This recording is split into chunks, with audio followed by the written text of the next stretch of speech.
आता आपण पाहणार आहोत 5.1 मधला third question. Find point on the X axis which is equidistant from A -3 4 and B 1 -4. काय सांगितलेलं आहे, ए आणि बी पासून हा जो पॉईंट आहे तो इक्विडिस्टंटवरती आहे आणि तो एक्स एक्सिसवरती आहे. म्हणजेच आपल्याला वाय एक्सिसवरती आपल्याला त्याचा जो वायचा जो आपला कॉर्डिनेट आहे तो काय येणार आहे, 0 येणार आहे. मग आपण पकडलेला आहे त्या पॉईंटला डी.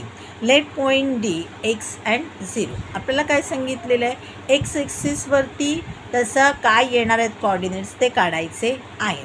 मग आपल्याला कळलं एक्स एक्सिसवरती सांगितलेलं आहे म्हणजे वायचा कॉर्डिनेट आपला 0 येणार. मग आपण 0 लिहून घेतो म्हणजे फक्त आपल्याला एक्स शोधायला सोपं पडेल.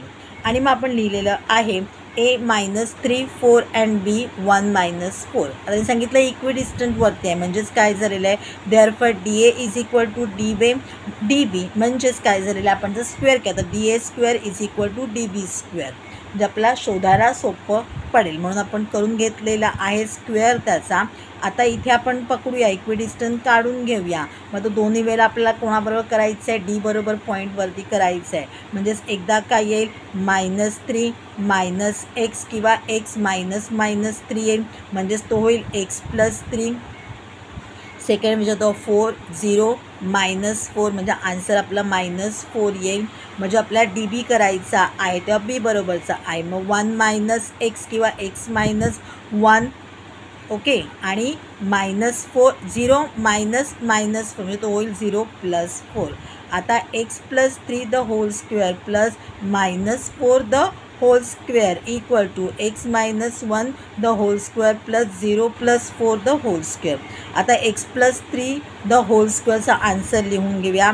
एक्स स्क्वेअर 3 + 3 6x 3 3 जा 9 x स्क्वेअर प्लस 6x + 9 -4चा स्क्वेअर आहे +14 म्हणून आपण लिहू +16 लिहून घेतलेला आहे.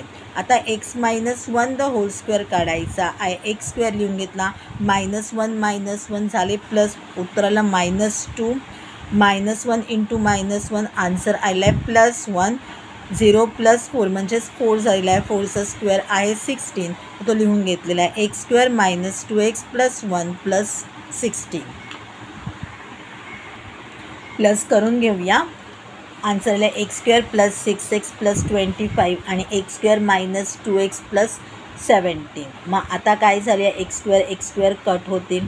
मग हा 6x आहे तो इत्यानंतर +2x होईल आणि 17 हा +25 त्यानंतर -25 होईल. 6x + 2x 8x 17 -25 -8 therefore x is equal to -1. x is equal to -8 divided by 8 म्हणजे आन्सर आलं 8 1 = 8 -1.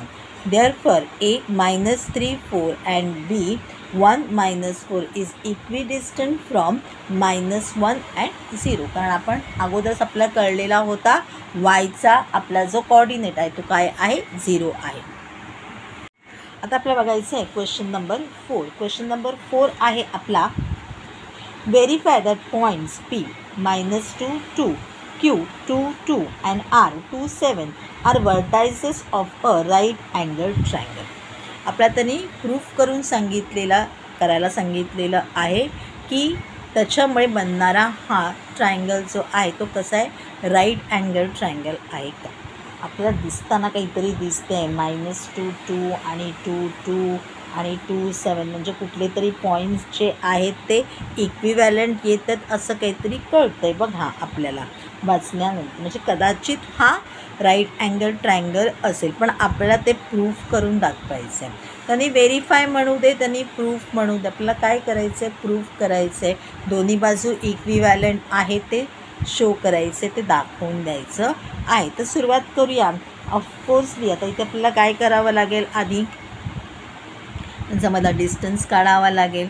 मग तुझं डिस्टन्स आपल्याला आला व्यवस्थित आणि तुझं पायथागोरस थेरमने जर राईट अँगल ट्रायंगल आहे म्हणून प्रूफ केला तर आपण काय सांगणार आहोत, तो पायथागोरस थेरमने काय होणार आहे, प्रूव्ह होणार आहे की तो राईट अँगल ट्रायंगल आहे. काय राईट अँगल ट्रायंगलचा आपला हिशोब, दोन्ही बाजूंची स्क्वेअर जी आहे, sum of the square of the both sides are equivalent with hypotenuse square. जर दोन्हींची प्लस जर हायपोटेनसच्या स्क्वेअर एवढी निघाली आपली, तर आपण म्हणणार आहोत की by Pythagoras theorem it is a right angle triangle. तर बघूया चला. डिस्टन्स ऑफ पी क्यू काढलेला आहे, डिस्टन्स ऑफ क्यू आर काढलेला आहे, डिस्टन्स ऑफ पी आर काढलेला आहे. सोपं आहे, सगळ्यात करून घेऊया, लिहून घेऊ. त्याच्या अगोदर आपल्याला गिवनमध्ये काय द्यायचं आहे किंवा गिवन काय लिहायचं आहे तुम्हाला माहिती आहे. यावेळेला मी लिहून दिलेलं नाही आहे, तुम्हाला तुमचं तुम्ही लिहायचं आहे. बघूया, मी तुम्हाला सांगते काय काय तुम्हाला आहात ते. आता जर का डिस्टन्स ऑफ पी क्यू काढायचा आहे तर 2 मायनस मायनस 2 आणि 2 मायनस 2. 2 मायनस मायनस 2 काय होईल? 2 प्लस 2 येईल म्हणजे 4 येईल. 2 मायनस 2 काय होईल? 0 येईल. म्हणजे फक्त आपल्याला 4चा स्क्वेअर लिहायचा आहे, तो आहे 16. म्हणजेच distance of P Q is equal to काय येईल? 4 येईल.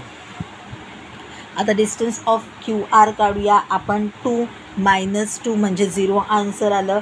7 मायनस 2 म्हणजे 5 आन्सर आलं. 5चा स्क्वेअर लिहून घ्यायचा आहे, तो 25 आहे. मग तो इन द रूट आहे म्हणून आपण त्याचा 25चा जो आहे तो आपण स्क्वेअर रूट शोधणार आहोत, तो आहे 5. किंवा डायरेक्ट जर तुम्ही इकडनं आन्सर इथे लिहिलं तरी तुम्हाला मार्क काही तुमचे कमी होणार नाही आहे, कारण आन्सर बरोबर आहे तुमचं. म्हणजे आपलं distance of Q R is equal to 5. इथे 4 आला, इथे 5 आला. ठीक आहे. डिस्टन्स ऑफ पी आर काढायचा आहे. पीचे पॉईंट्स आणि आरचे पॉईंट. 2 मायनस मायनस 2 म्हणजे 2 प्लस 2 म्हणजे 4 आणि 7 मायनस 2 म्हणजे 5 आलेलं आहे. 4चा स्क्वेअर 16, 5चा square 25, answer 1 in the root 41. बघूया होते का. 4चा स्क्वेअर आहे, 5चा स्क्वेअर आहे, इन द रूट 41 आहे. कंप्लीटचा स्क्वेअर आपण काय आता 16, 25 येतो, म्हणजे इन द रूट 41 हा त्याच्यापेक्षा मोठाच आहे. म्हणून आपण काय म्हटलेलं आहे, from 1, 2 and 3 4 square plus 5 square is equal to in the root 41 the whole square. म्हणजे 4चा स्क्वेअर 16, 5चा स्क्वेअर आला 25 आणि इन द रूट 41चा स्क्वेअर काय येईल? इन 41 इंटू 41 म्हणजे आपला आन्सर येईल 41च. मग 16 plus 25 is equal to 6 plus 5 11 1 1 carry forward 2 plus 1 3 3 plus 1 4 41 equal to 41. म्हणजेच आपण प्रूफ करून दाखवलेलं आहे by Pythagoras theorem they are same. मग आता आपण खाली लिहिलेला आहे, therefore P, Q and R are vertices of a right angle triangle by converse Pythagoras theorem. आपण जर का दाखवलं की यानी जर हे इक्वल आहे तर बाय कन्वर्स पायथागोरस थेरम आपल्याला काय सांगता येतो, तो राईट अँगल ट्रायंगल आहे म्हणून. इथे आपण तसंच सांगितलेलं आहे.